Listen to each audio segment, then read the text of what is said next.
चलिए बच्चों, हम लोग शुरू करते हैं मिसलेनियस एक्सरसाइज जो कि चैप्टर 4 पर बेस्ड है। Miscellaneous exercise on chapter 4। पहला क्वेश्चन देखिए आपके सामने है और ये बोलता है प्रूव दैट द डिटर्मिनेंट, ये डिटर्मिनेंट की वैल्यू है, इज इंडिपेंडेंट ऑफ थीटा, यानी इसके एक्सपेंशन में इसकी वैल्यू में थीटा नहीं है। तो चलिए इसको एक्सपैंड कर देते हैं। Expanding along R1, expanding along R1, इसको एक्सपैंड कर देते हैं और x लिखा। अब आप जानते हैं कि ये मल्टीप्लाई हो जाएगा इधर, तो माइनस एक्स स्क्वायर -1 आ जाएगा, प्लस माइनस प्लस चलता है तो ये हो जाएगी वैल्यू प्लस, ये आ जाएगी value minus sine theta, bracket में रो और कॉलम चली गई तो ये आ जाएगा माइनस एक्स साइन थीटा, फिर वैल्यू आ जाएगी ये माइनस कॉस थीटा। ठीक है, कॉस थीटा पे आ जाइए प्लस कॉस थीटा।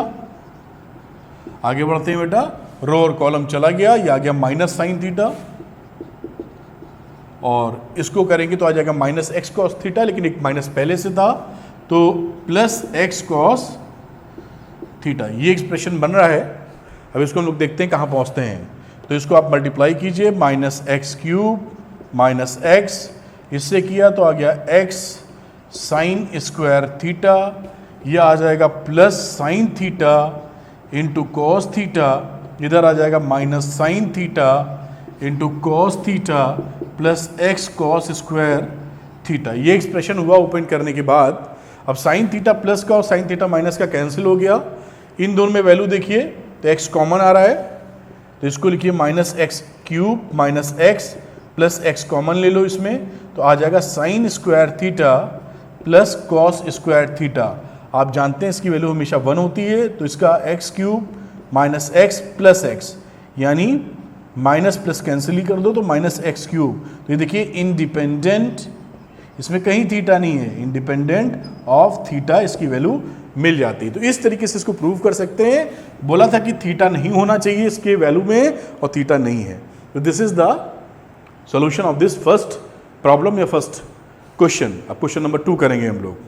तो बच्चों क्वेश्चन नंबर 2 पे आ गए हैं, और 2 पे बोला है कि विथआउट एक्सपेंडिंग द डिटर्मिनेंट, इस डिटर्मिनेंट को ओपन किए बिना में प्रूफ करना है कि ये वैल्यू इसके बराबर है। तो चलिए बहुत आसान सवाल है, थोड़ा ट्रिक जो हम लगाते आए हैं उसको लगाएंगे हम लोग। तो यहाँ पर क्या कीजिए, देखिए ए बी सी से मल्टीप्लाई और ए बी सी से कर दीजिए डिवाइड। ये तो आप लिख ही सकते हो कि इसकी वैल्यू 1 होती काटोगे तो। अब ये रहा ए बी सी और ये हो गया ए स्क्वायर बी स्क्वायर सी स्क्वायर, और ये रहा बी सी सी ए और ए बी।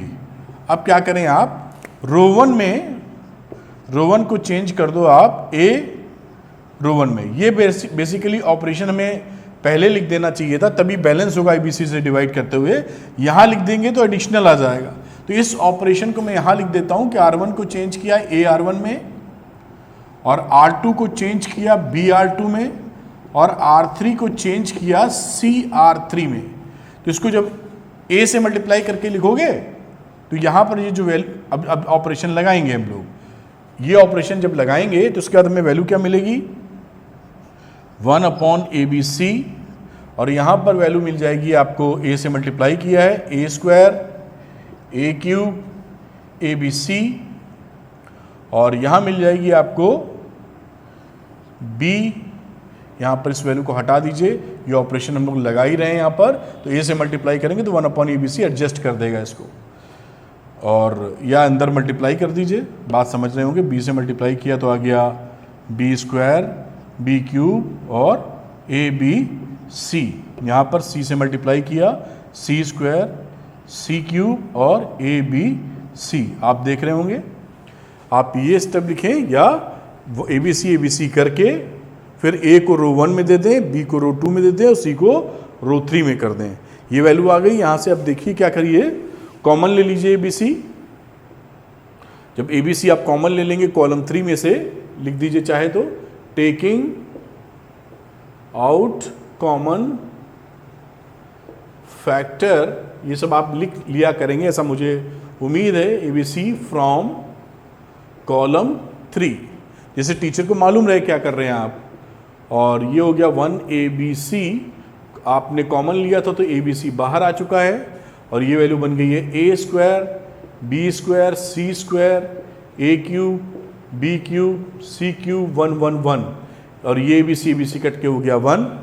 अब देखिए यहाँ पर इन दोनों को पहले इंटरचेंज करोगे तो एक माइनस साइन आएगा। आपने पढ़ा था किसी रो या कॉलम को एक बार इंटरचेंज करिए तो माइनस साइन से चेंज होता है। तो जब इसकी अदला बदली करोगे तो लास्ट में तो आ जाएगा ए cube B cube C cube और ये 1 1 1 यहाँ पहुँच जाएगा और साथ में ये फिर आपने बदल दिया आपस में तो एक और -1 आ जाएगा और ये आ जाएगा 1 1 1 और ये आ जाएगा ए स्क्वायर बी स्क्वायर सी square.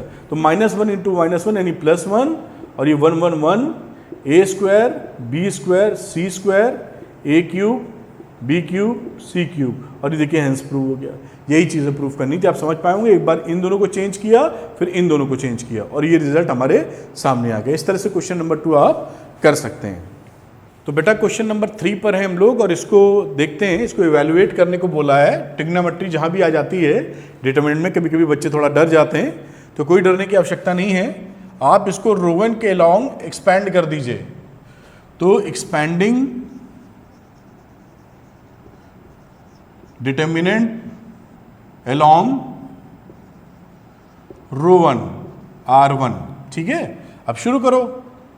Cos alpha into cos beta, bracket लगाते हैं, इसको मल्टीप्लाई करोगे तो आ जाएगा cos beta into cos alpha और ये वैल्यू 0 हो जाएगी तो -0 करके ख़त्म कीजिए। यहाँ आ जाइए minus cos alpha sign beta. Determinant खोलना अब तक बहुत अच्छे से आ गया होगा, तो मैं क्या कर रहा हूँ आप समझ पा रहे होंगे। आगे रो और कॉलम चली गई तो साइन बीटा का मल्टीप्लिकेशन माइनस साइन बीटा का मल्टीप्लिकेशन कॉस एल्फा से हो गया, इसका कॉस एल्फा से। इसका करोगे तो 0 आ जाएगा, बात खत्म हो जाती है। अगले पे चलते हैं। माइनस साइन एल्फा के सिस्टम में लेते हैं साइन एल्फा, इससे जाने वाली रो ये, इससे जाने वाला कॉलम खत्म। माइनस साइन बीटा का इससे मल्टीप्लिकेशन करेंगे तो आ जाएगा minus sine square beta into sine alpha. ये देखिए साइन बीटा का इससे माइनस साइन बीटा का इससे मल्टीप्लिकेशन किया तो minus sine square beta into sine alpha. फिर इसका इससे मल्टीप्लिकेशन करेंगे तो माइनस साइन लगा ही है वहाँ पे, तो cos square beta into sine alpha तो आ जाएगा cos square beta into sine alpha. थोड़ा कैलकुलेशन का ध्यान रखिएगा अक्सर या तो बेटा यहाँ पहुँच गए हम लोग। इसके बाद इसको मल्टीप्लाई कर लीजिए, इसको करोगे तो आ जाएगा cos square alpha into cos square beta, बात खत्म। यहाँ मल्टीप्लाई करो तो माइनस माइनस प्लस और वैल्यू आ जाएगी कॉस स्क्वायर एल्फा और साइन स्क्वायर बीटा, ये भी खत्म हो गया। आगे चलते हैं, माइनस माइनस प्लस तो आ जाएगा साइन स्क्वायर बीटा और sine square alpha, minus minus plus, फिर आ जाएगा कॉस स्क्वायर बीटा और साइन स्क्वायर एल्फा। ये देखिए ये एक्सप्रेशन निकल के आ रहा है। अब कुछ नहीं करना है, इन दोनों में से कॉस स्क्वायर एल्फा ले लो कॉमन तो आ जाएगा cos square beta plus sine square beta. अब इन दोनों में देखो कुछ कॉमन मिल रहा है, साइन स्क्वायर एल्फा कॉमन मिल रहा है, साइन स्क्वायर एल्फा कॉमन ले लो तो आ गया sine square beta plus cos square beta. अब जानते हैं साइन स्क्वायर कॉस स्क्वायर का सम 1 होता है, तो ये आ जाएगा कॉस स्क्वायर एल्फा और यहाँ भी 1 हो जाएगा तो आ जाएगा साइन स्क्वायर एल्फा और again sine square theta plus cos square theta 1 होता है, तो 1 इसका आंसर हो जाएगा। ये इवैल्यूएशन कर दिया आपने। क्वेश्चन नंबर 3 का जो आंसर है वो 1 निकलता है। सावधानी से करिए, कैलकुलेशन बजा के करिए, जरूर आंसर आएगा। चलते हैं क्वेश्चन नंबर 4 पर। तो बच्चों क्वेश्चन नंबर 4 पे आ गए हम लोग और 4 को देखते हैं कैसे करना है। इंपॉर्टेंट सवाल है ये भी। तो 4 में देखिए, if a b c are real numbers and इस डिटर्मिनेंट की वैल्यू, ये डिटर्मिनेंट लिखा हुआ उसकी वैल्यू 0 है, तो ये बोल रहा है कि ये 0 तभी होगी या तो a plus B plus C 0 हो या a equal to B equal to C हो। ठीक है साहब, तो इस डिटर्मिनेंट को पहले लेते हैं, वर्किंग आउट करते हैं, देखते हैं क्या निकलता है। तो ये डिटर्मिनेंट हमने लिख लिया, इसमें C1 को C1 plus C2 plus C3 कर लिया। देखिए इन तीनों को और जोड़ें तो दिख रहा डबल करके a plus B plus c आ जाएगा। ऐसे सवाल हम लोग कर चुके हैं। तो ऑपरेशन लगाया C1 plus C2 plus C3, C1 को चेंज कर रहे हैं, 2a plus B plus c आ गया कॉलम, फर्स्ट कॉलम में, सेकंड और थर्ड कॉलम अनचेंज रहे। इसमें से 2a plus B plus c common ले लीजिए, 1 1 1 और सेकेंड और third column as it is. अब यहां से अब ये 2 0 कर लेते हैं, तो R2 में R1 घटा लो और R3 में R1 घटा लो।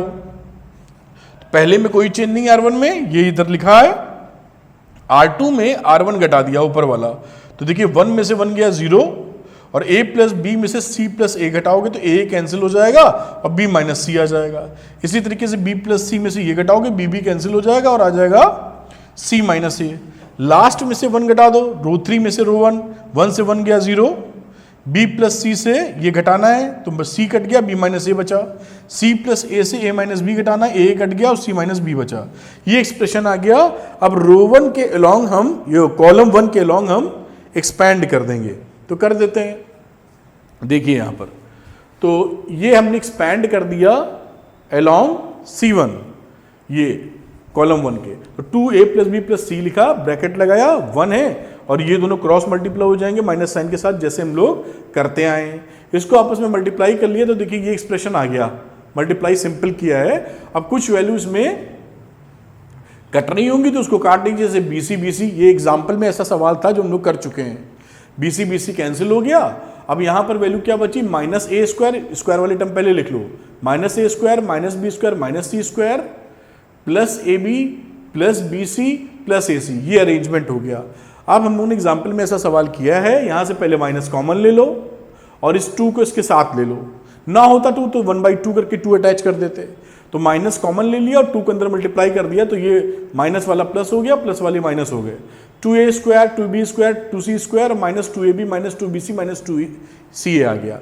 अब इसकी वैल्यू आप जानते ही हैं, एग्जाम्पल में भी किया था कि ये एक्सपेंशन किसका है, a माइनस बी का whole square plus b minus C का whole square plus c minus a का होल स्क्वायर, क्योंकि a इसको ओपन करोगे तो क्या आएगा, a square plus B square minus 2ab, तो a square plus B square minus 2ab हो गया। एक a स्क्वायर और एक b स्क्वायर मिला, जो आगे इस्तेमाल होगा, एक a स्क्वायर यहां इस्तेमाल होगा और एक b स्क्वायर में इस्तेमाल हो जाएगा, तो वो सेट हो जाएगा इसका भी कॉम्बिनेशन। इसी तरीके से जब ओपन करेंगे तो ऊपर वाली वैल्यू मिलेगी। अब देखिए ये जो वैल्यू है एक्सप्रेशन की, डिटर्मिनेंट की, ये वैल्यू हमारी 0 के बराबर है। अगर ये 0 है तो या तो ये टर्म हमारा 0 हो, या जो ये मल्टीप्लिकेशन में जा रहा है ये टर्म 0 हो। अगर ये टर्म 0 होगा तो a प्लस बी प्लस सी हम बोलेंगे 0, तो पहली बात हमारी बैठती है कि या तो ये 0 हो या फिर ये टर्म 0। ये टर्म 0 कब होगा, क्योंकि ये स्क्वायर वाले टर्म्स आपस में जुड़े हैं और square non negative number produce करता है, मिनिमम वैल्यू 0 दे सकता है, निगेटिव देता नहीं। तो अगर इस पूरे को 0 होना है तो इसको भी 0 होना है, इसको भी 0 होना है, इसको भी 0 होना, तभी तो 0 प्लस 0 प्लस 0 आने वाला है 0 इस पूरी वैल्यू के लिए, क्योंकि ये निगेटिव टर्म देना नहीं है। तो अगर पॉजिटिव दे देगा तो कुछ घटाने वाली चीज तो मिलेगी नहीं ना, क्योंकि माइनस तो आने वाला नहीं, -1 नहीं मिलने वाला कहीं पर, तो इसलिए तीनों वैल्यू 0। तो अगर पहली वैल्यू 0 होगी तो a माइनस बी की वैल्यू 0, मतलब a बराबर b। इसी तरीके से अगर दूसरी वैल्यू भी 0 होनी चाहिए तो होगी b इजिकल टू सी, और तीसरी भी 0 होनी चाहिए तो c बराबर a। तो या तो a प्लस बी प्लस सी बराबर 0 हो, या हम यहां से देख पा रहे हैं कि a equal to B equal to C हो, जो कि इसकी कंडीशन नंबर 2 है। इस तरीके से ये हम प्रूव कर देते हैं। ये एक अच्छा क्वेश्चन है, एग्जामिनेशन में आ चुका है और फिर से आता रहता है, तो इसको अच्छे से समझ लीजिए जिससे एग्जाम में आए तो आप अच्छे से बना सकें। चलिए क्वेश्चन नंबर 5 पे चलते हैं हम लोग। तो बच्चों क्वेश्चन नंबर 5 पर हैं, देखते हैं 5 कैसे करना है। तो बोला solve the equation if x plus A और वगैरह वगैरह लिखा हुआ है यहाँ पर। अब यहाँ पर अगर आप देखें तो अगर c1 plus c2 plus c3 हम कर दें तो ये 3x प्लस ए सब में मिल जाएगा। तो what we are doing here, c1 plus c2 plus c3। अब देखिए पहले वाले कॉलम में क्या मिलेगा, x x x 3x, 3x plus a, इसमें भी इन तीनों को जोड़ोगे तो आ जाएगा 3x प्लस a, और इसमें भी आ जाएगा 3x प्लस a। कॉलम 2 और कॉलम 3 को हम लोगों ने अनचेंज रखा है, तो x प्लस a x और यहाँ x x x plus a, ये वैल्यू हमारी मिली।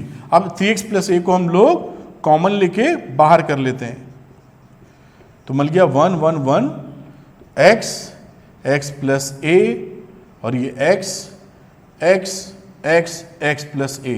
अब देखिए 1 आता तो हमारे लिए काफ़ी काम आसान हो जाता है। R2 को हम लोग R2 माइनस R1 कर लेंगे और R3 को हम लोग R3 में से भी R1 घटा लेंगे। ये सब्सट्रैक्ट कर लेते हैं और चीज़ें काफ़ी आसान आ जानी चाहिए। तो यहाँ आ गया 3x प्लस a और यहाँ पर पहला रो अनचेंज था 1xx और R2 में R1 घटाया तो आ गया 0, x प्लस a में x घटाया तो मिला a, x में x घटाया तो मिला 0। लास्ट में से पहला रो घटा लो 0, x में से x गया 0 और यहाँ x प्लस a में से x गया a। ये देखिए इतनी वैल्यू मिल गई और इसकी पूरे टर्म की वैल्यू कितनी है बेटा, 0 के बराबर। तो अब हम इसको एक्सपैंड कर देते हैं और देखते हैं वैल्यू क्या आने वाली है। तो ये आ गया 3x प्लस a और साथ में इसको कॉलम 1 के थ्रू एक्सपैंड कर रहे हैं। तो कॉलम 1 के थ्रू ये तो रहा 1 और a अंदर रहा a स्क्वायर। आप देख ही पा रहे हैं अब a 0 नहीं है तो ये 0 होगा टर्म, मतलब x की वैल्यू होगी -a/3 और ये आपका आंसर आ गया। क्वेश्चन नंबर 5 बहुत आसानी से सॉल्व हो जाता है, x की वैल्यू -a/3 आ रही है। तो बच्चों क्वेश्चन नंबर 6 करते हैं हम लोग और देखिए छठा सवाल क्या है। बोल रहा है प्रूफ दैट, ये एक्सप्रेशन लिखा है इसको 4a² b² c² के बराबर प्रूफ कर रहे हैं। तो यहाँ पर देखिए फर्स्ट कॉलम से a बाहर कर लो, सेकंड कॉलम में b कॉमन है बाहर कर लो, थर्ड कॉलम में c बाहर कर लो। तो हम लोग क्या करेंगे, taking out common factors a, b and c from c1, c2, c3 respectively. ठीक है, अब यहां से आपने a कॉमन ले लिया तो आ गया a, यहां से b लिया था तो b, यहां से c लिया था तो c। यहां क्या बचा, a बचा और a प्लस b बचा बेटा, और a जा चुका है, b बचा, यहां से b जा चुका है, c b और b प्लस c, यहां से c जा चुका है तो a प्लस c, a और c जा चुका है तो c। ये एक्सप्रेशन हमारे हाथ में आता दिख रहा है। ठीक है, अब हम लोग देखते हैं कि किस वैल्यू को क्या एडजस्ट करके हम घटा सकते हैं, जोड़ सकते हैं वगैरह वगैरह। तो अब यहाँ पर हम लोग ऑपरेशन लगाते हैं, c1 को लिख देते हैं c1 plus c2 minus c3। तो देखिए काफ़ी चीज़ें आसान लगेंगी अब। a b c, c1 में c2 जोड़ा है और c3 घटाया है तो a प्लस c हो जाएगा, a प्लस c घटाओगे तो 0 मिलेगा। a प्लस b में b जोड़ोगे तो a प्लस 2b, a घटाओगे तो मिलेगा 2b। यहाँ b प्लस c में b जोड़ोगे तो 2b और c खत्म हो जाएगा तो आएगा 2b, करेक्ट। और बाकी दोनों को तो कुछ चेंज किया नहीं है तो c b, b plus c और ये आ गया a प्लस c, a और c। अब यहाँ क्लियर कट है कि 2b मिल रहा है तो इस वाले को 0 कर लेते हैं, R2 में R3 घटा लेते हैं और एक्सपैंड कर लेंगे रो 3 के लॉन्ग। तो यहाँ एक ऑपरेशन और लगाते हैं हम लोग, रो 2 को रो 2 माइनस रो 3 कर लेते हैं, रो 2 को रो 2 माइनस रो 3 कर लेते हैं तो वैल्यू मिलती है a b c। पहली रो में कोई चेंज नहीं है, 0 c और a प्लस c। अब रो 2 में रो 3 घटाया है तो 0 मिला है, b में से b प्लस c घटाओगे तो माइनस c मिलेगा, a में से c घटाओगे तो a माइनस c मिलेगा, लास्ट वाले टर्म में 2b मिला, b प्लस c मिला बेटा और c मिला। ये अब एक्सपैंड कर देते हैं, एक्सपैंडिंग डेल्टा या डिटर्मिनेंट अलोंग रो 3। रो 3 के लॉन्ग मत छोड़ो, c1 के लॉन्ग ओपन कर देते हैं। तो अब ये रहा a b c plus minus plus, तो ये वैल्यू हो गई प्लस की 2b। ब्रैकेट में आ जाओ, c को रो और कॉलम छोड़ दीजिए तो a माइनस c का c से मल्टीप्लिकेशन होना चाहिए, फिर माइनस माइनस माइनस प्लस हो जाएगा, c का a प्लस c से कर दीजिए और ये वैल्यू पूरी उम्मीद है कि जो आ रही है आ जानी चाहिए। a b c, इसको लिख लेते हैं 2b, ब्रैकेट के अंदर ac minus C square plus सी ए प्लस सी square, minus C square plus सी स्क्वायर कैंसिल हो गया। यहाँ पर जो वैल्यू आई बेटा 2b तो पहले से था और ये 2ac आएगा तो ये 4abc हो जाएगा। और ये वैल्यू आ गई यहाँ पर 4a² b² c²। देखिए 2b पहले से था, ac और ac मिलकर 2ac हुआ, 2 2 4 हुआ और abc हो गया, तो 4a² b² c²। इस तरह से क्वेश्चन नंबर 6 आप कंप्लीट कर सकते हैं। चलते हैं क्वेश्चन नंबर 7 पर। तो बच्चों क्वेश्चन नंबर 7 देखते हैं हम लोग, और 7 में देखिए आपको बोला गया कि a इनवर्स गिवन है, यहाँ पर a इनवर्स गिवन है और b की वैल्यू भी गिवन है, फाइंड करना है ab का इनवर्स। तो देखिए हमें ये स्टेटमेंट या फॉर्मूला पता होना चाहिए कि ab का जो इनवर्स होता है वो b inverse into a inverse के बराबर होता है। इस फॉर्मूले की हेल्प से ही सवाल होगा। अब आपको a इनवर्स देखिए यहाँ से दिया हुआ है, अगर आप b इनवर्स निकाल लें तो ab इनवर्स निकल आएगा इन दोनों को मल्टीप्लाई करके। तो b इनवर्स निकालने के लिए b का पहले डिटर्मिनेंट निकालते हैं। इस डिटर्मिनेंट की वैल्यू 1 मिली जो कि 0 के इक्वल नहीं है। इसका मतलब है कि हमारा जो b है मैट्रिक्स वो नॉन सिंगुलर मैट्रिक्स है और हेंस b इनवर्स एग्जिस्ट करेगा उसके लिए। तब बात शुरू करते हैं। अब एडजॉइंट ऑफ b निकाल लो भाई। b इनवर्स कैसे निकलता है? 1 upon determinant b into adjoint b। Adjoint b निकालने का तरीका, इनका सबका कोफैक्टर का मैट्रिक्स बनाइए और उसको ट्रांसपोज कर दीजिए। हम लोग ये काफ़ी निकाल चुके हैं, इसलिए वर्किंग आप रजिस्टर में करके क्रॉस चेक कर सकते हैं। तो ये एडजॉइंट b आ जाएगा।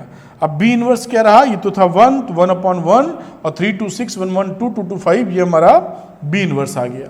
अब यहाँ पर ए बी इनवर्स की वैल्यू थी b इनवर्स a इनवर्स, तो ये b इनवर्स लिखा, ये a इनवर्स यहाँ गिवन था, इसकी वैल्यू यहाँ पुट कर दी।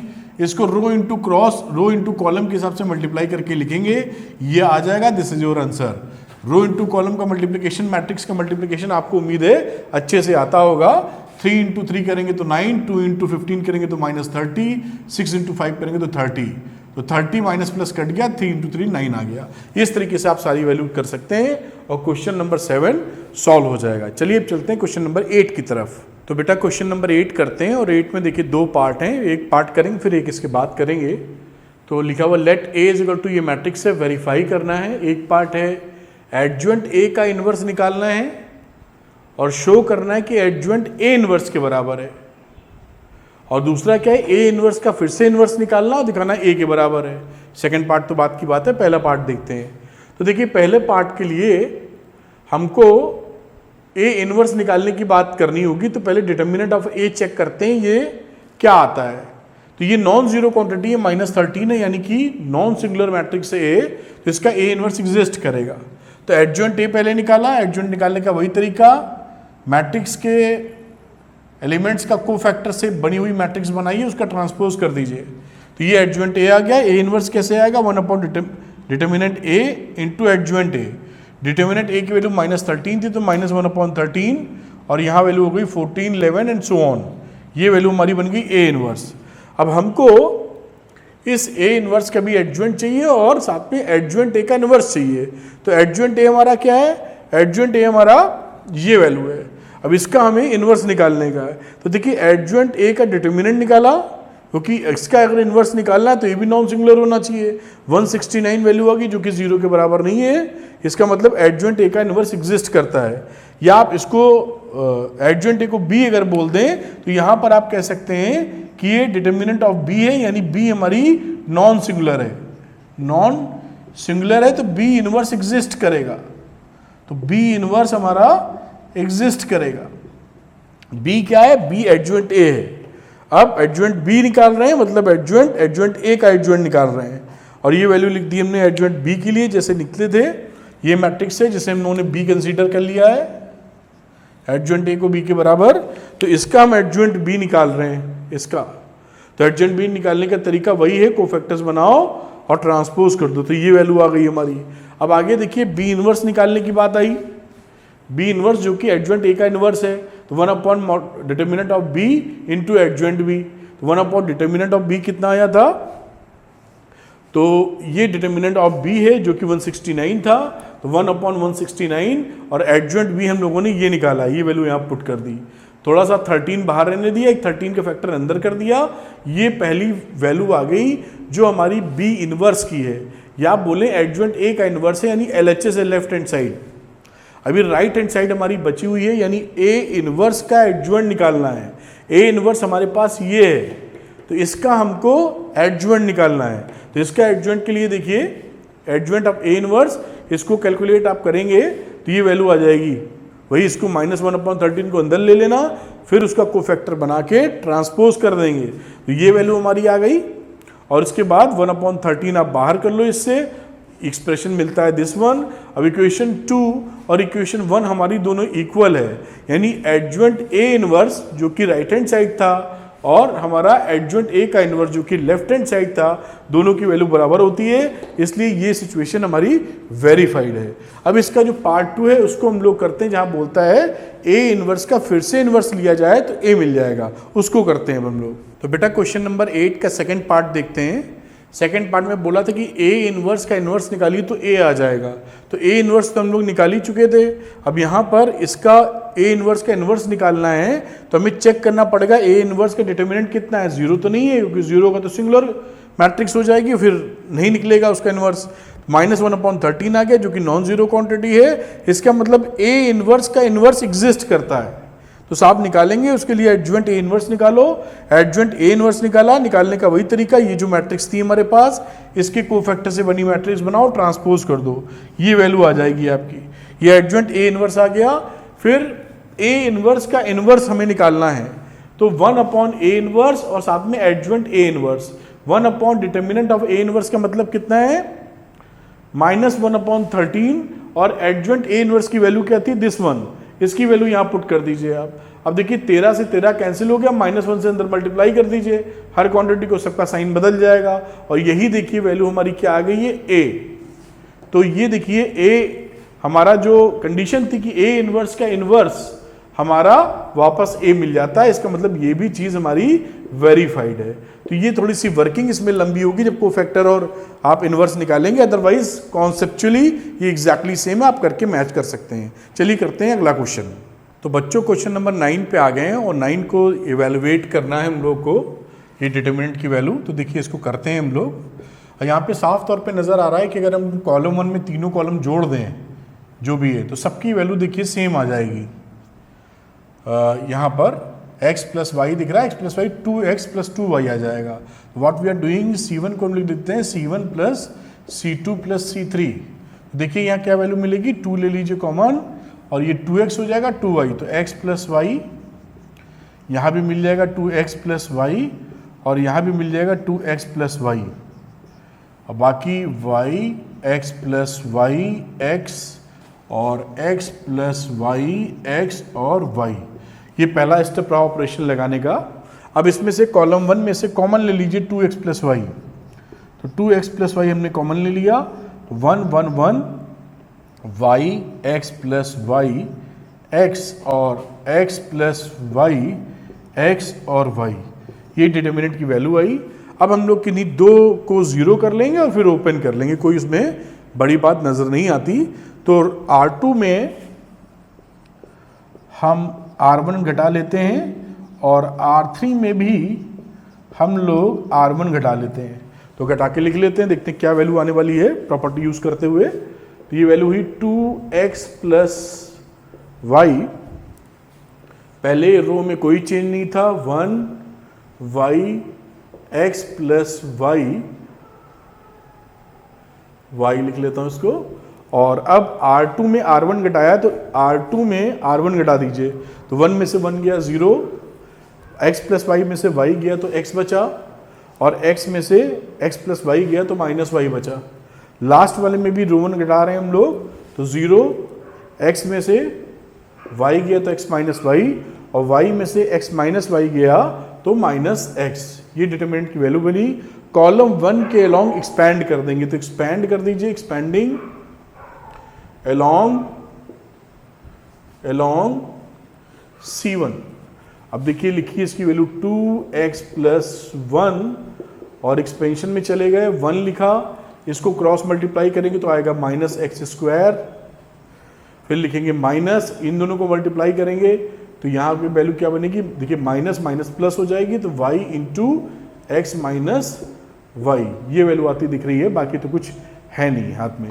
आगे चलते हैं, 2x + y, आगे चले तो -x², और ये हो जाएगा प्लस का xy और माइनस का y²। अब इसमें से हम लोग क्या करेंगे, माइनस कॉमन ले लो बेटा, तो -2x प्लस वाई, और यहाँ पे देखिए वैल्यू आ गई x square plus y square minus x Y.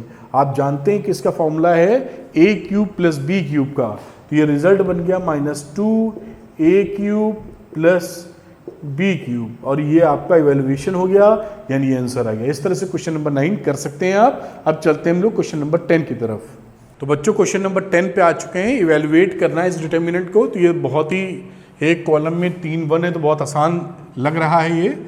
रो 2 को रो 2 में से रो 1 घटा दो और रो 3 में से भी रो 1 घटा दो, 2 0 मिल जाएंगे, फिर एक्सपैंड कर लेंगे हम लोग। तो पहले रो को तो डिस्टर्ब नहीं किया है, तो 1x वाई, इसमें ऊपर वाला घटाया है तो 0, x प्लस वाई में x घटाओगे तो y आएगा, y में y घटाओगे तो 0 आएगा, इसमें ऊपर वाला घटाया रो 1 0, x में x घटाया फिर से 0, x प्लस वाई में से y घटाया x, और अब इसको एक्सपैंड कर दो अलोंग C1।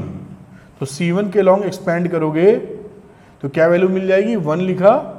आगे चलते हैं x y और बाकी 0, तो इसका आंसर आ गया x y। तो बहुत ही सरल सवाल था, 1 नंबर वाला भी था कि नहीं मुश्किल से। तो इस तरह से क्वेश्चन नंबर 10 आप कर सकते हैं। अब चलते हैं हम लोग क्वेश्चन नंबर 11 की तरफ। तो बच्चों क्वेश्चन नंबर 11 पे आते हैं, और 11 में देखिए आपको ये डिटरमिनेंट की वैल्यू दिख रही है और ये प्रूफ करना है आपको।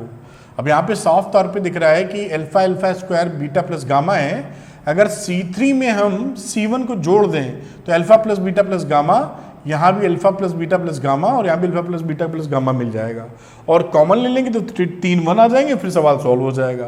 तो हम क्या करते हैं, C3 में C1 को ऐड कर देते हैं। क्या रिजल्ट रहा, alpha beta gamma, alpha square beta square gamma square, और यहाँ आ गया alpha plus beta plus gamma, alpha plus beta plus gamma, alpha plus beta plus gamma. Column 3 से हम लोग alpha plus beta plus gamma को common ले लेते हैं। आप लिख दीजिएगा taking common out from alpha plus beta plus gamma from C3। तो यहाँ रिजल्ट क्या मिला, alpha beta gamma alpha square beta square gamma square 1 1 1। ये देखिए, अब अगर 1 1 1 मिला, अब हम इन दोनों वैल्यू को 0 कर लेंगे और C3 के लॉन्ग खोल देंगे। तो आप क्या कर सकते हैं, R2 में R1 घटा दीजिए, और R3 में भी यही कर देते हैं, R3 में R1 घटा दीजिए। चलिए घटा के लिख लेते हैं। तो ये वैल्यू बनी alpha plus beta plus gamma, और पहली वाली रो में कोई डिस्टर्बेंस नहीं किया था तो ये एज इट इज रही। रो 2 में रो 1 घटा के लिखना है, तो बीटा माइनस अल्फा, और फिर यहां आ जाएगा beta square minus alpha square, और ये वैल्यू हो जाएगी 0। 1 में से 1 गया, गामा में से घटाओ तो गामा माइनस अल्फा, फिर gamma square minus alpha square, 1 में से 1 गया 0। ये डिटरमिनेंट मिल गया।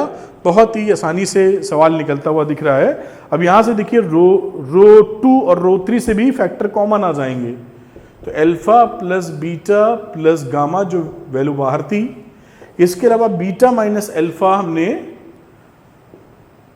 बीटा माइनस अल्फा कॉमन ले लिया रो 2 से, और रो 3 से हमने कॉमन ले लिया गामा माइनस अल्फा। ये समझ रहे होंगे आप। अब अंदर क्या वैल्यू बचेगी बेटा, अल्फा अल्फा स्क्वायर 1, यहां से बीटा माइनस अल्फा जा चुका है तो ये वैल्यू आ गई 1, और यहां बचा beta plus alpha that is 0। इसमें बची 1 that is gamma plus alpha again 0। अब हम एक्सपैंड कर देंगे कॉलम 3 के अलोंग, तो expanding the determinant along C3 मतलब ये 2 0 मिल रहे हैं ना, तो इसको कर लो alpha plus beta plus gamma, और यहाँ पर ये मैच भी कर लो, ये तो मैच हो रहा है, बीटा माइनस गामा उल्टा है तो सेट कर देंगे बाद में। तो बीटा माइनस अल्फा और गामा माइनस अल्फा तो ठीक है। अब चलिए प्लस माइनस प्लस 1 पे आते हैं और इसको एक्सपैंड करते हैं। ये रो कॉलम चली गई, तो यहाँ बचा gamma plus alpha minus beta minus alpha. ये वैल्यू आई। यहाँ देखिए अल्फा तो कट गया भाई साहब, अभी आ रहा है गामा माइनस बीटा, और यहाँ क्या आ रहा है बीटा माइनस गामा। तो एक माइनस यहाँ से कॉमन लो और एक माइनस यहाँ से कॉमन लो और दोनों को बदल दो, आंसर आ जाएगा। तो ये रहा आपका alpha plus beta plus gamma, एक माइनस यहाँ से कॉमन लिया था तो अल्फा माइनस बीटा हो गया, गामा माइनस अल्फा, और एक माइनस यहाँ से कॉमन लिया था तो बीटा माइनस गामा लिख दिया, और हेंस प्रूव्ड। ये देखिए यही चीज प्रूव करनी थी, alpha plus beta plus gamma, alpha minus beta ये रहा, गामा माइनस अल्फा ये वैल्यू रही, और ये बीटा माइनस गामा वो वैल्यू रही। इस तरीके से क्वेश्चन नंबर 11 आप कर सकते हैं। सरल सवाल था, इजी था, आसानी से कर सकते हैं। चलते हैं 12 नंबर क्वेश्चन पर। तो बच्चों क्वेश्चन नंबर 12 पे आ गए हम लोग, और 12 देखते हैं। X x square 1 plus p x cube इस फॉर्मेट में लिखा हुआ डिटर्मिनेंट, और प्रूफ हमको ये करना है where p is any scalar number. अब ये देखिए यहाँ पर जब ऐसे लिखा हो तो बाय यूजिंग द प्रॉपर्टी 1 से एक डिटर्मिनेंट और इस वाली सीरीज से एक अलग डिटर्मिनेंट बना सकते हैं। यानी इस डिटर्मिनेंट को आप लिख सकते हो x y z x square y square z square, ध्यान से देखो 1 1 1 प्लस एक और डिटर्मिनेंट जिसकी वैल्यू होगी x y z x square y square z square, और यहां वैल्यू आ जाएगी p x cube p y cube p z cube. ऐसे इसको ब्रेक कर लीजिए दो डिटर्मिनेंट में by using the properties of determinant. अब देखिए यहां पर क्या फायदा आप उठा सकते हैं, इसको इंटरचेंज करके 1 इधर कर लेते हैं हम लोग, वैसे ही उसी फॉर्मेट में इसको कर लेंगे। तो इसको एक बार इंटरचेंज करोगे तो माइनस साइन, फिर दोबारा इंटरचेंज करोगे तो फिर माइनस साइन, 2 बार माइनस आएगा तो प्लस हो जाएगा। तो ये वैल्यू क्या रही 1 1 1 x y z x square y square z square. अब यहां पर क्या करिए पी एक्स कॉमन ले लो इस रो से, इससे p y common p z common, तो पी लिखा और साथ में एक्स वाई जेड आ गया कॉमन, समझ पा रहे होगे। यहां आ गई वैल्यू 1 एक्स और पी एक्स कॉमन था तो एक्स स्क्वायर, इसी तरह 1 y y square 1 z z square. देखिए काफी जाना पहचाना सा हल्का लाइट वेट हो गया काम। अब ये डिटरमिनेंट दोनों में सेम है, फिर कॉमन ले लो तो ये देखिए ये फैक्टर मिल जाएगा हमको। ये डिटरमिनेंट ही कॉमन ले लिया, डिटरमिनेंट एक नंबर होता है, इसको कॉमन ले लिया तो 1 plus p x y z, ये फैक्टर देखिए आ गया, और हमारे पास बचा 1 1 1 x y z x square y square और जेड स्क्वायर। यहां पहुंच गए हम लोग।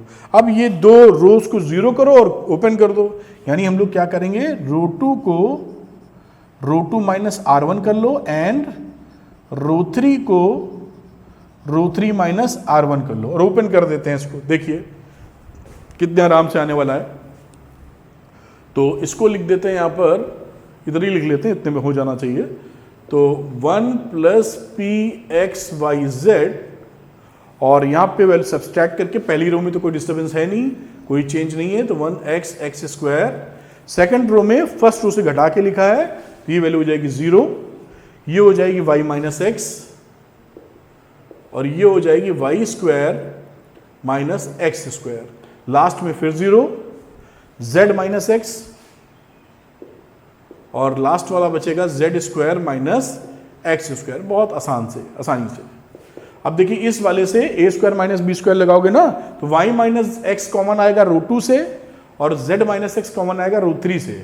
तो इसको लिख लो 1 plus p x y z, एक कॉमन लोगे तो आ जाएगा वाई माइनस एक्स, और दूसरा कॉमन लिया जेड माइनस एक्स, तो 2 कॉमन निकल आए। आगे चलते हैं, काफी लाइट हो जाएगा ये डिटर्मिनेंट। 1 एक्स एक्स स्क्वायर 0 1 और वाई प्लस एक्स, यहाँ 0 1 और जेड प्लस एक्स। ये देखिए कितना हल्का फुल्का सा डिटर्मिनेंट है, खुद ही कह रहा है मुझे, मैं वैल्यू दूंगा आपको।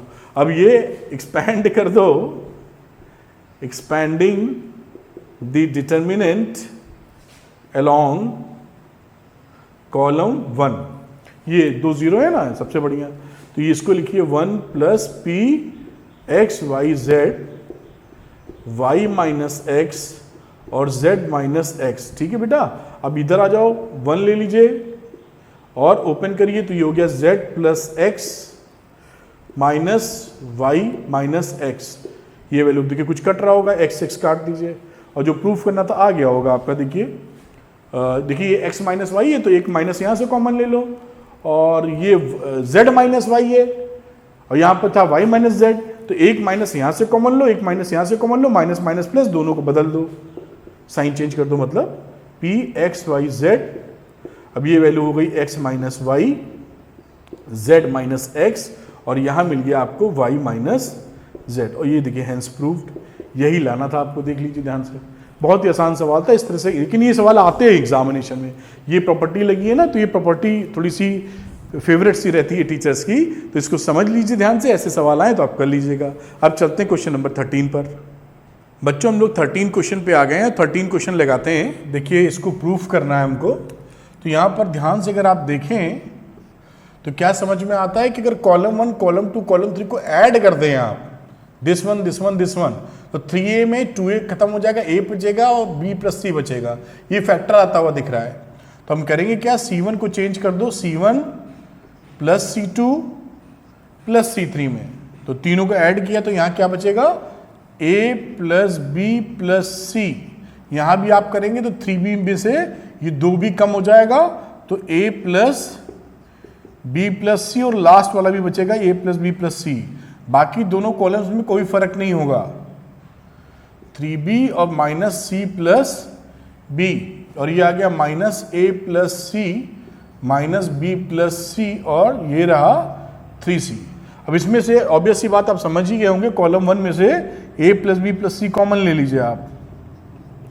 अब इस सवाल में कुछ ज़्यादा बचता नहीं है, जहाँ 111 आ जाते हैं आप किन्हीं दो को जीरो करके ओपन कर सकते हैं, तो माइनस c प्लस b और minus a plus C minus b plus C और 3c।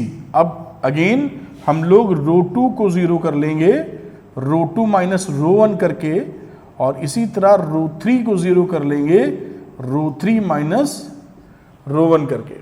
बहुत अच्छी बात है, चलिए उधर कर लेते हैं, और यहाँ पे आ जाते हैं हम लोग, तो वैल्यू आ गई a प्लस बी प्लस सी बेटा, और डिटर्मिनेंट बनाया, पहले रो में कोई चेंज नहीं था तो 1 माइनस a प्लस बी और माइनस a प्लस सी।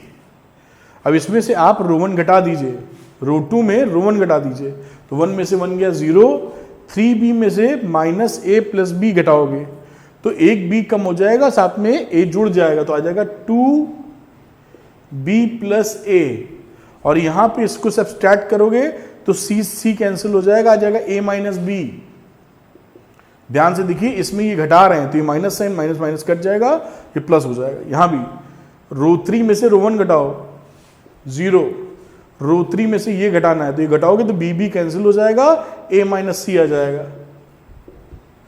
आखिरी में आ जाओ, 3c में से ऊपर वाला घटाओगे तो एक c कम हो जाएगा, तो 2c प्लस a आ जाएगा। ये देखिए, आप कॉलम 1 के अलोंग इसको ओपन कर दीजिए, बात खत्म। तो एक्सपैंडिंग वो सब लिख लीजिएगा आप, अलोंग c1 हम लोग ओपन कर रहे हैं, तो a प्लस बी प्लस सी, कुछ कॉमन तो मिल नहीं रहा था तो ओपन ही कर लेते हैं। अब ओपन आपने किया तो 1 तो 1 ही आ गया, इन दोनों को मल्टीप्लाई कर लो, 2b plus a into 2c plus a minus, फिर ब्रैकेट लगा लो, और ये आ गया a माइनस बी और a माइनस सी।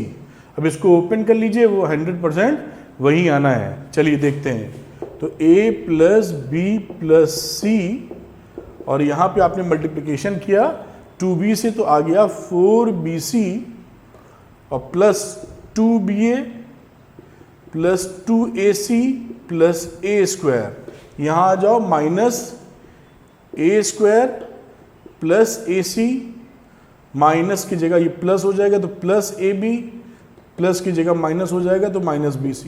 ये वैल्यू बची, जो कैंसिल हो रहा है काट लेंगे, a स्क्वायर देखिए कट गया, और इस ac की कहानी, कोई है ac वाला, ये ac वाला है, इससे ये एडजस्ट हो गया, मतलब 3 ac बन जाएगा।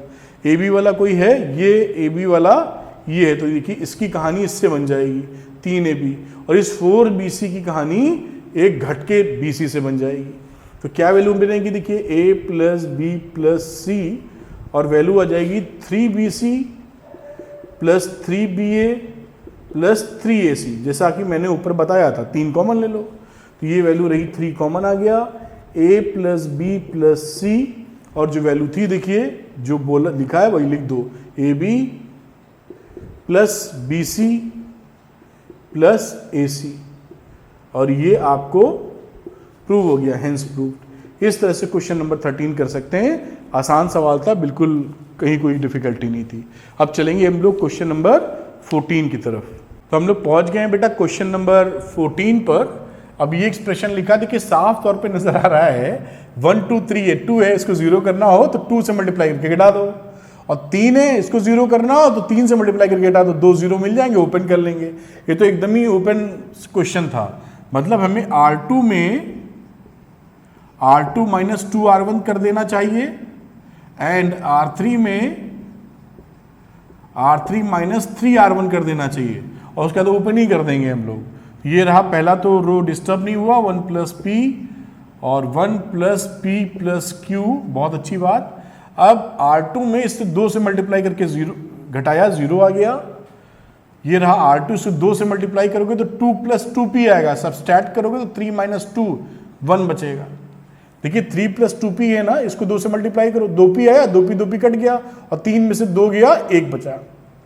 यहां आ जाओ, यहां भी आपने कितने से मल्टीप्लाई किया, 2 से, तो ये 2p 2q, तो 2p और 2q तो चला गया, 1p बचा हमारा, गिनतियों में 2 बचा, 4 में से 2 गए 2, तो 2 प्लस p बचा, दिख रहा होगा आपको। तीसरे में आ जाइए आप, 3 से मल्टीप्लाई करके घटाना, ये 0 आ गया। इसको पकड़िए, इसमें 3 से मल्टीप्लाई किए गए तो 3p कट गया, 6 में से 3 गए 3। इसको पकड़िए, 3 से मल्टीप्लाई करना है, 3q कट गया, 3p है, 6p में 3p गया तो 3p आया, और 10 में से 3 गया 7 आया, ये वैल्यू बन गई। अब कुछ भी नहीं करना, एक्सपैंड कर दो, expanding the determinant along C1, बस ओपन कर दीजिए इसको, आ जाएगा 100% वही आंसर। तो 1 का 1 रहा, इन दोनों को मल्टीप्लाई करो, 7 plus 3p minus 3 into 2 plus p, ये देखिए 7 plus 3p minus 6 minus 3p, ये 3p कैंसिल हो गया, 7 में से 6 गया 1, और ये आंसर न लिख के हेंस प्रूफ लिख दीजिए। बहुत ही ज़्यादा क्वेश्चन सरल था, मिसलिनियस में देना चाहिए था कि नहीं ये भी डाउटफुल लग रहा है। तब क्वेश्चन नंबर 15 पे चलते हैं, बहुत ही आसान था, आप समझ गए होंगे। तो बच्चों हम लोग क्वेश्चन नंबर 15 पे हैं, तो देखिए 15 कैसे करेंगे। Sign alpha cos alpha and so on लिखा हुआ है। अब ये कॉस ए प्लस बी का फॉर्मूला लगा देंगे, तो लगा के लिख लेते हैं जरा, तो देखिए अपने आप दिखने लगेगा। साइन अल्फा कॉस अल्फा, और कॉस ए प्लस बी का फॉर्मूला आप जानते हैं, cos A into cos B minus sine A into sine B, ये देखिए लिख लिया। अब इसी तरीके से आ जाइए साइन बीटा पे, cos beta formula, cos beta cos delta minus cos sine beta और साइन डेल्टा। आगे चलते हैं, साइन गामा कॉस गामा, और यहाँ आ जाते हैं तो cos gamma into cos delta minus sign gamma और साइन डेल्टा। इस तरह से आपने एक्सपेंड करके लिख लिया। अब आप जानते हैं डिटर्मिनेंट की प्रॉपर्टी के बेसिस पर एक इससे डिटर्मिनेंट बनाएंगे, माइनस करके एक इसका डिटर्मिनेंट बनाएंगे। मतलब इसको लिखेंगे साइन अल्फा कॉस अल्फा, और इसको लिखेंगे cos alpha into cos delta. यहाँ लिखेंगे साइन बीटा कॉस बीटा, इसको लिखेंगे कॉस बीटा कॉस डेल्टा। अगली वैल्यू लिखेंगे साइन गामा कॉस गामा, फिर कॉस गामा कॉस डेल्टा। ये डिटरमिनेंट एक बन गया हमारा, देखिए। फिर माइनस साइन ले लीजिए, यहाँ प्लस लगा के माइनस वहां भी लिख सकते हैं, तीनों में माइनस है इसलिए लिख लिया है। अब ये वैल्यू आ गई,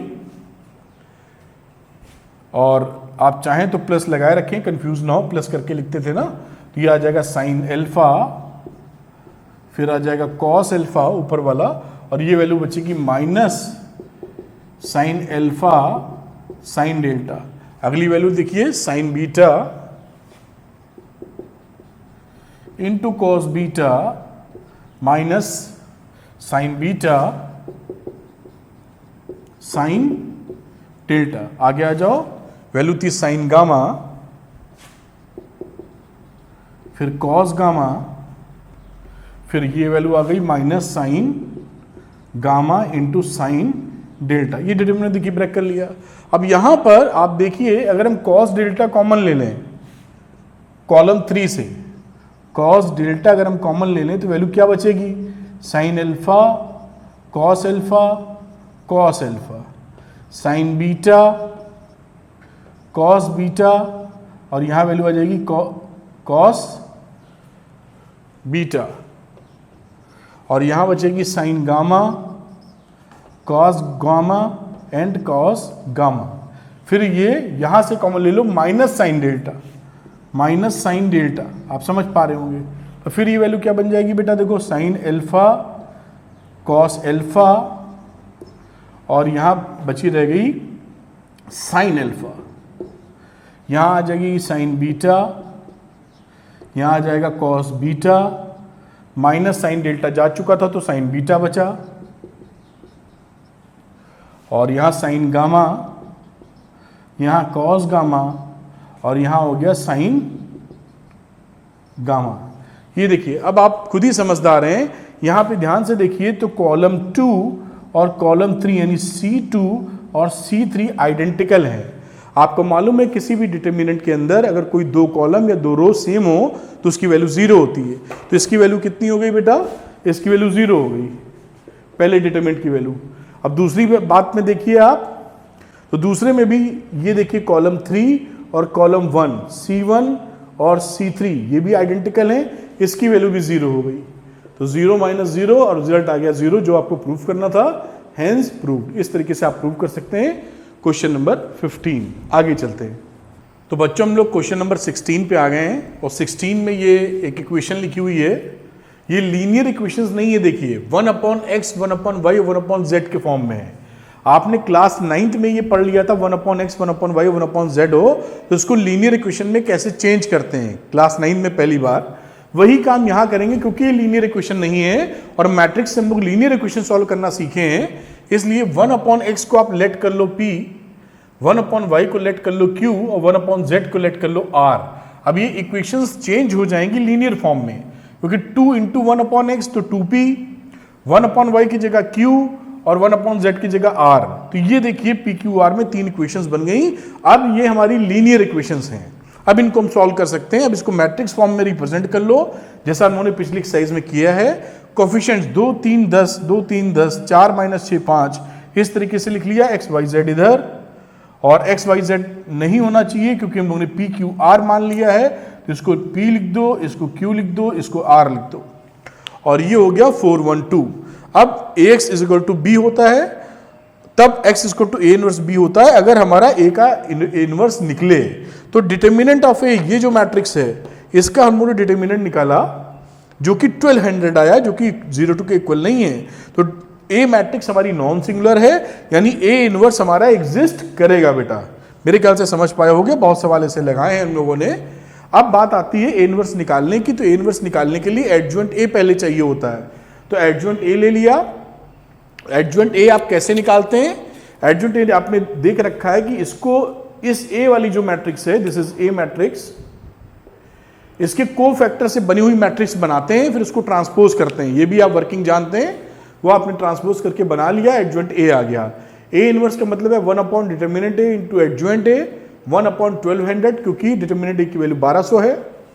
एडजॉइंट a ऊपर से लिखा हुआ, ये a इनवर्स हो गया, दिस इज a इनवर्स। अब x = a इनवर्स b होगा, क्योंकि a इनवर्स एग्जिस्ट करता है। तो PQR, x का वेरिएबल का मतलब है PQR = a इनवर्स की वैल्यू ये जो थी पूरी, ये यहां पुट कर दी, और साथ में a इनवर्स के बाद b, और b हमारी मैट्रिक्स थी ये 4 1 2, इसको 4 1 2 लिख दिया। अब यहां से मल्टीप्लाई करिए रो इनटू कॉलम, वैल्यू लिखी 600 400 240, 1200 से डिवाइड करेंगे तो 1/2 1/3 1/5 आ जाएगा। अब यहां p की वैल्यू हो गई 1/2, और ये p बराबर था 1/x के, हमने लेट किया था वहां पर, तो x की वैल्यू हो गई 2। इसी तरह q की वैल्यू हो गई 1/3 और y की वैल्यू इससे 3 आ गई और r की वैल्यू 1/5 और 1/z के बराबर इसको लेट किया था तो z की वैल्यू 5। तो x y z 2 3 5 आ गया जो कि हमारा आंसर है। इस तरीके से हम क्वेश्चन नंबर 16 सॉल्व कर सकते हैं। इंपॉर्टेंट है क्योंकि ये डायरेक्ट लीनियर रिलेशन नहीं है, इसलिए ऐसे सवाल थोड़े इंपॉर्टेंट होते हैं, एग्जामिनेशन में देखने को भी मिलते हैं। चलिए करते हैं क्वेश्चन नंबर 17। क्वेश्चन नंबर 17 करते हैं बेटा हम लोग। अब यहाँ पे बोला if a b c are in A P then determinant, इस डिटर्मिनेंट की वैल्यू क्या होगी। ये 4 ऑप्शन है, चारों में से सही करना है। तो R2 को हम लोग 2R2 कर रहे हैं। जब 2R2 करते हो तो वैल्यू डबल हो जाती है, तो हाफ बाहर कर लेंगे, यानी हाफ 2/2 किया और 2 से मल्टीप्लाई कर दिया R2 में। तो देखिए x + 2 और ये डबल है तो 2x + 6, x + 3, x + 2a और ये डबल हो गई, R2 में 2 से मल्टीप्लाई कर दिया है तो ये 2x + 8 और 2x + 4b और नीचे में कोई चेंज नहीं, x + 4, x + 5, x + 2c। देखिए इस तरह वैल्यू कर ली इन लोगों ने।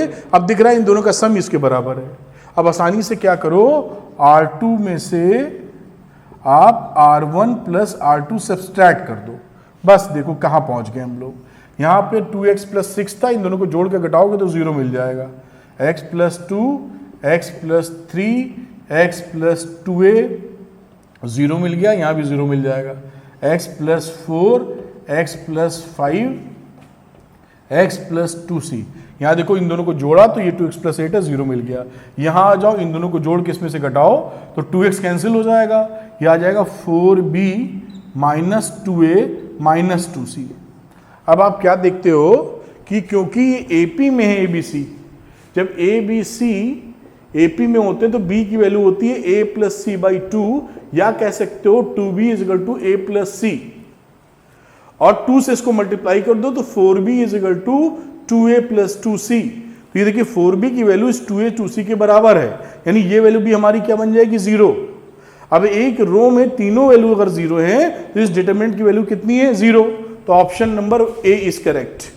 इस तरीके से सॉल्व करके आप बता सकते हैं कि इसका ऑप्शन नंबर A करेक्ट है। चलते हैं क्वेश्चन नंबर 18 पर। तो बेटा क्वेश्चन नंबर 18 पे आ गए हम लोग। 18 में बोला है if x y z are non zero real numbers, x y z real numbers हैं लेकिन नॉन जीरो हैं, then the inverse of the matrix, ये A दे रखा है और A इनवर्स के बारे में जानकारी चाह रहा है। 4 ऑप्शन दिए हैं हमारे सामने कि इनमें से कौन सा करेक्ट होगा। तो A इनवर्स निकालने का सबसे पहला तरीका क्या होता है कि डिटर्मिनेंट ऑफ A निकालिए। देखिए A इनवर्स एग्जिस्ट करता भी है कि नहीं करता है। तो हमने A inverse determinant of A निकाला जिसकी वैल्यू x y z आ गई। अब ये क्योंकि x y z non real numbers हैं इसलिए ये 0 के बराबर नहीं होगा और हमारा A इनवर्स एग्जिस्ट करेगा, नॉन सिंगुलर मैट्रिक्स हो गई है। एडजॉइंट A निकालेंगे, एडजॉइंट A निकालने का तरीका आप जानते थे, इन सबके कोफैक्टर बनाइए और उसको ट्रांसपोज करके लिख दीजिए। तो एडजॉइंट A हमारी ये वैल्यू आ जाएगी, आप करके रजिस्टर में चेक कर लीजिए, क्रॉस वेरीफाई। A इनवर्स हो जाएगा 1 determinant A into adjoint A 1 x y z और एडजॉइंट A की वैल्यू ये हो गई yz 0 0 0 xz 0 0 0 xy। अब x y z को 1 x y z को हर नंबर से मल्टीप्लाई कर दीजिए अंदर, क्योंकि ये जो चीज दिख रही है ना वो ये है ना वो ये है। तो 1 x y z में दोनों चीजें तो दिख नहीं रही हमको, तो हम लोग 1 x y z मल्टीप्लाई करेंगे तो यहां बचेगा कितना 1 x, जिसको x इनवर्स लिख सकते हैं आप, ये 0 0 और यहां वैल्यू बचेगी 0, इसको लिखेंगे y इनवर्स 0 0 0 z इनवर्स। और ये ऑप्शन नंबर कौन सा है, ऑप्शन नंबर A। तो ये ऑप्शन नंबर A इसका करेक्ट हो जाएगा। इस तरीके से ये 18 नंबर का आंसर आएगा, ऑप्शन A इज करेक्ट। अब चलते हैं अगले सवाल पे। तो बच्चों हम लोग क्वेश्चन नंबर 19 पे आ गए हैं और 19 में ये मैट्रिक्स दे रखी है, साथ में बोला है कि जो थीटा की वैल्यू है 0 से और 2 पाई के बीच है। तब देखते हैं कि इसके अंदर क्या डिटरमिनेंट A की वैल्यू कहाँ होल्ड करती है। तो चलिए पहले निकालते हैं हम लोग डिटरमिनेंट ऑफ A। तो इसी का डिटरमिनेंट निकाल रहे हैं तो सीधे ही एक्सपैंड कर देते हैं हम लोग। यहाँ पर रो 1 के लॉन्ग एक्सपैंड कर रहे हैं तो 1 लिखिए और ये हो जाएगा 1 minus minus plus sine square theta. देख पा रहे होंगे माइनस आएगा, माइनस ऑलरेडी रहता है यहाँ तो प्लस हो गया, फिर माइनस साइन थीटा रो और कॉलम चली गई तो आया माइनस साइन थीटा, और यहां वैल्यू हो गई माइनस का प्लस साइन थीटा। एक माइनस पहले से रहता और ये माइनस और, तो माइनस माइनस प्लस हो गया, ये वैल्यू 0 हो जाएगी। तीसरे में आ जाओ +1 पर, तो रो और कॉलम चला गया तो minus sine theta into minus sine theta मतलब साइन स्क्वायर थीटा। फिर माइनस लगाया और -1 इंटू -1, -1 इंटू 1 होगा -1 और एक माइनस पहले से था तो ये आ गया +1। ये वैल्यू हमारी बनी। अब ये वैल्यू तो देखिए हमारी सीधे तौर पे 0 है क्योंकि minus theta plus sine theta है। ये रिजल्ट क्या आया 1 प्लस साइन स्क्वायर थीटा, और लास्ट वाली वैल्यू फिर से बनती है 1 प्लस साइन स्क्वायर थीटा, मतलब 2 प्लस 2 साइन स्क्वायर थीटा। ये वैल्यू हमारी बनती है। अब हमें ये देखना है कि ये वैल्यू डिटर्मिनेंट, ये वैल्यू किसके बीच एग्जिस्ट करती है। तो देखिए 0 to 2 पाई के बीच में साइन थीटा कहाँ तक जाएगा, यही लिख देता हूँ। 0 to 2 थीटा के बीच में साइन थीटा हमारी वैल्यू -1 से +1 से ऊपर नीचे तो होती नहीं है, और पूरा एक सर्किल इंक्लूड किया, ये बात समझ में आती है। जैसे ही इसको हम स्क्वायर करेंगे, देखिए साइन स्क्वायर थीटा है ना यहाँ, तो जैसे ही हम इसको स्क्वायर करेंगे तो हमारी जो निगेटिव वैल्यूज हैं ये तो खत्म हो जाएंगी स्क्वायर करने पर। तो साइन स्क्वायर थीटा की वैल्यू क्या होगी, तो साइन स्क्वायर थीटा की वैल्यू होगी 1 से कम और 0 या 0 से बड़ी। भाई ये वैल्यू -1 से 1 है और साइन स्क्वायर थीटा क्या हो जाएगा, निगेटिव वैल्यू देता नहीं है, ये 0 से लेके 1 के बीच हो जाएगा। अब देखिए आगे, अब इसके लिए हमें एक्सप्रेशन चाहिए 2 साइन स्क्वायर थीटा, 2 से मल्टीप्लाई कर दीजिए तो 0 में तो कोई फर्क नहीं पड़ा, ये आ गया 2 साइन स्क्वायर थीटा, और यहां वैल्यू आ गई 2। पॉजिटिव क्वांटिटी इनइक्वलिटी पे कोई फर्क नहीं पड़ेगा। अब ये 2 ऐड हो रहा है तो तीनों में 2 ऐड कर दीजिए, पॉजिटिव नंबर ऐड कर रहे हैं, कोई फर्क तो इनइक्वलिटी में पड़ता नहीं, तो यहां आ जाएगा 2, ये हो जाएगा 2 प्लस 2 साइन स्क्वायर थीटा, और ये हो जाएगा 2 प्लस 2 4, और ये हमारा क्या है, डिटर्मिनेंट ए की वैल्यू, यही बोला है, हाँ डिटर्मिनेंट ए की वैल्यू, और ये क्लोज्ड इंटरवल में चल रहा है, देखिए 2 से 4, तो डिटर्मिनेंट ए हमारा बिलोंग करेगा क्लोज्ड इंटरवल 2 से 4 के बीच में। ये आंसर है। ऑप्शन टिक करना है तो option number D is correct, option number D is correct. कैसे हुआ आपके सामने है, इस तरीके से आप ये क्वेश्चन कर सकते हैं। तो हम लोगों ने मिसलेनियस एक्सरसाइज के सारे सवाल लगाए विथ एक्सप्लेनेशन, जैसे आप बिल्कुल हर कॉन्सेप्ट को पकड़ सकें। उम्मीद है ये वीडियो आपके लिए काफ़ी हेल्पफुल रहा होगा और आप इससे बहुत ज़्यादा हेल्प उठाएंगे और ज़्यादा मार्क्स लाएंगे। Wish you all the best, God bless you.